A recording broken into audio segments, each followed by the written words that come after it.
Ebyavudde mu kugatta obululu ku ntebe y'obukulembeze bw'eggwanga mu kulonda okuwedde kulaga nti munnakibiina ki NRM Yoweri Kaguta Museveni yawangudde akalulu kano ku bitundu 7.65 ku buli 100 n'addirwa munnakibiina ki NUP Kyagulanyi Robert Ssentamu eyafunye ebitundu 24.72 ku buli 100. Nathan James Nandala Mafaabi owa FDC n'afuna ekitundu 1.88 ku buli 100 ate Mugisha Muntu n'afuna obutundu 5.5 ku buli 100. Frank Bulira n'addako n'obutundu 41 ku buli 100. Robert Kasibante n'afuna obutundu 3 ku buli 100. Mubaraka Munyagwa n'afuna obutundu 29 ku buli 100 ate Joseph Mabirizi n'afuna obutundu 21 ku buli 100. Kyokka bwe yetegereza abantu abalonze obululu ebitundu 2.45 ku buli 100 bwafudde nga buno bungi okusinga obwa Nathan James Nandala Mafaabi eyakutte ekyokusatu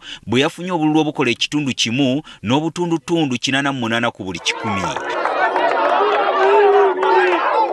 Kino kyabadde bwe kiti mu kalulu kano aka 2026 kyokka era bwe kyali mu kalulu aka 2021 n'akalulu aka 2016 ng'obululu obufa buba bungi okusinga obululu bw'omuntu akutte ekifo ekyokusatu kwabo abavuganya ku ntebe ey'obukulembeze bw'eggwanga.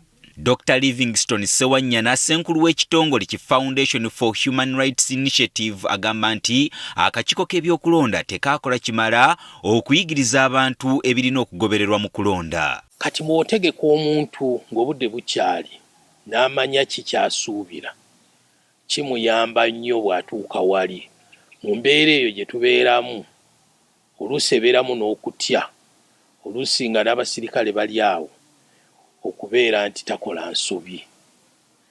Abamu balimu n'ekirowoozo nti bayinza okumanya ani gwalonze. Kati kyobolaba nti abamu ayinza okwesanga mu mbeera eyo ng'akoze ensobi.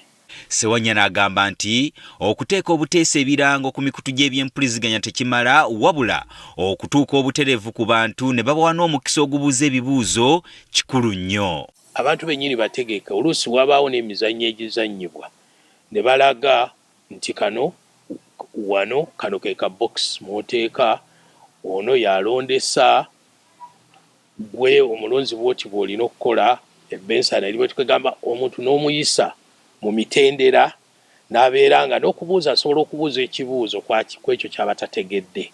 Atubuulidde nti n'obugubi ebitongole by'obwannakyewa mwe bikolera kyongedde ku butamanya obuli mu balonzi kubanga nabyo byalinga biyambako akakiiko k'ebyokulonda mu kusomesa abalonzi wabula kati bingi tebirina ssente ate nga n'ebirala bikolera mu kutiisatiisibwa.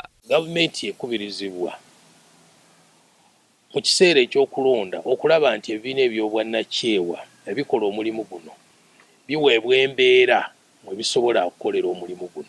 Omwogezi w'akakiiko k'ebyokulonda Julius Muchunguzi agamba nti okusobola okufuna ekyenkomeredde kyetaagisa okuteekawo okunoonyereza sinziggu wabula nga mu kaseera kano tebamanyi nsonga ya ssimba evaako bululu obufa okuba obungi. Tosobola kumala gateebereza nti ensonga eyakireese gy'eno oba yeeri kuba abamu n'omukumanya boonoona obukonge mu ebyokulonda mu bitongole ebimu ebya professionals ng'abanamawulire n'osangawo invalid voice, n'ogenda mu parliament n'osangawo invalid voice, n'ogenda mu law society n'osangawo invalid voice. Kati abo ate nga bamanyi nnyo nga basoma bagendako ne mu ssomero naye ng'obululu bwaffe babuta. Kati abo olowooza ensonga ebaki? Oluvannyuma lw'okulonda kw'obwa pulezidenti okuggwa eggwanga lirindiridde okwa gavumenti ez'ebitundu okusuubirwa okubaawo ku lunaku olwokuna olwa ssabbiiti eno.